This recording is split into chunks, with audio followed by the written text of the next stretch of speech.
Bismillahirrahmanirrahim. Assalamualaikum warahmatullahi wabarakatuh. Perkenalkan, nama saya Yuliana, peserta BIMTEK 31 Universitas Pendidikan Indonesia. Asal saya berasal dari SMA Negeri 1 Ciwaru, Kabupaten Kuningan. Dalam kesempatan kali ini, saya akan mencoba membuat media pembelajaran dengan menggunakan KineMaster. Materi yang akan saya bawakan adalah ekosistem. Ekosistem adalah suatu sistem ekologi yang terbentuk oleh hubungan timbal balik yang tak terpisahkan antara makhluk hidup dengan lingkungannya. Nah, adapun komponen-komponen dalam ekosistem, satu komponen biotik, ini merupakan bagian berupa makhluk hidup seperti tumbuhan, hewan, dan fungi. Kemudian komponen yang kedua, komponen abiotik, ini bagian lingkungan fisik berupa benda tidak hidup, meliputi tanah, air, kemudian cahaya matahari, udara, suhu, kelembaban, angin, dan cuaca. 3. Satuan makhluk hidup di dalam ekosistem, diantaranya faktor biotik. Dalam ekosistem itu tersusun beberapa tingkatan makhluk hidup, yaitu individu, populasi, dan komunitas. Nah, sekumpulan individu yang sejenis yang saling berinteraksi satu dengan yang lainnya disebut populasi. Kemudian kumpulan populasi satu dengan populasi yang lain disebut ekosistem. Dan kumpulan populasi yang berbeda jenis berkumpul dalam waktu yang sama disebut dengan komunitas. Ada beberapa interaksi komponen dalam ekosistem. Yang pertama, interaksi antar komponen biotik.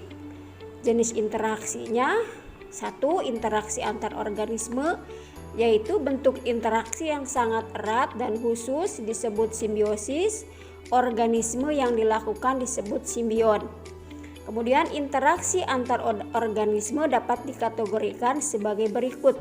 Satu, netral, artinya hubungan antara organisme dalam habitat yang sama, dan kedua simbion tidak ada yang dirugikan dan tidak diuntungkan.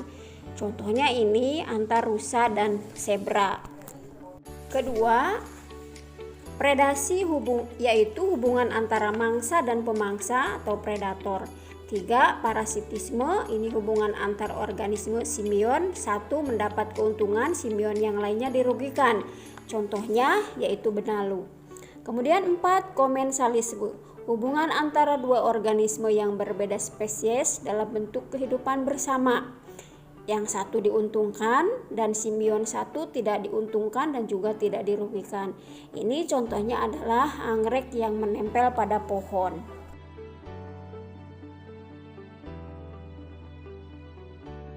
Yang kelima, mutualisme, yaitu hubungan antara dua organisme yang saling menguntungkan kedua belah pihak.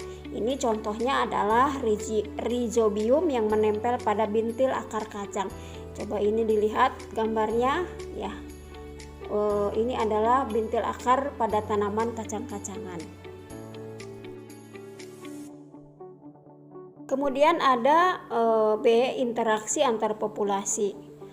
Terjadinya interaksi karena beberapa populasi hidup dan tinggal di daerah yang sama.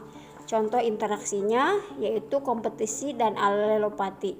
Pertama, kompetisi terjadi antara populasi dan antar organisme terdapat kepentingan yang sama sehingga terjadi persaingan. Contohnya populasi zebra dan banteng yang ada di padang rumput. Kemudian yang kedua ada alelopati. Ini merupakan jenis interaksi pada tumbuhan.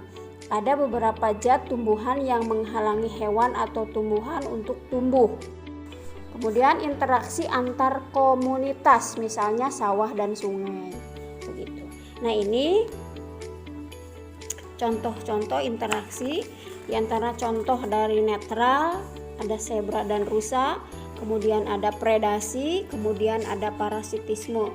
Mungkin kalian contoh dari parasitisme sering melihat dalam kehidupan sehari-hari. Kemudian ada contoh dari komensalisme. Ini ada rumput laut ataupun komunitas yang ada di laut gitu. Kemudian contoh yang lain adalah adanya mutualisme. Nah, kemudian ada contoh dari bentuk kompetisi ya antara harimau dengan singa, dan juga ada alelopati. Ini adalah tumbuhan akar terdapat di dalam akar yang bisa menghambat pertumbuhan. Demikianlah yang bisa saya sampaikan, semoga bermanfaat. Assalamualaikum warahmatullahi wabarakatuh.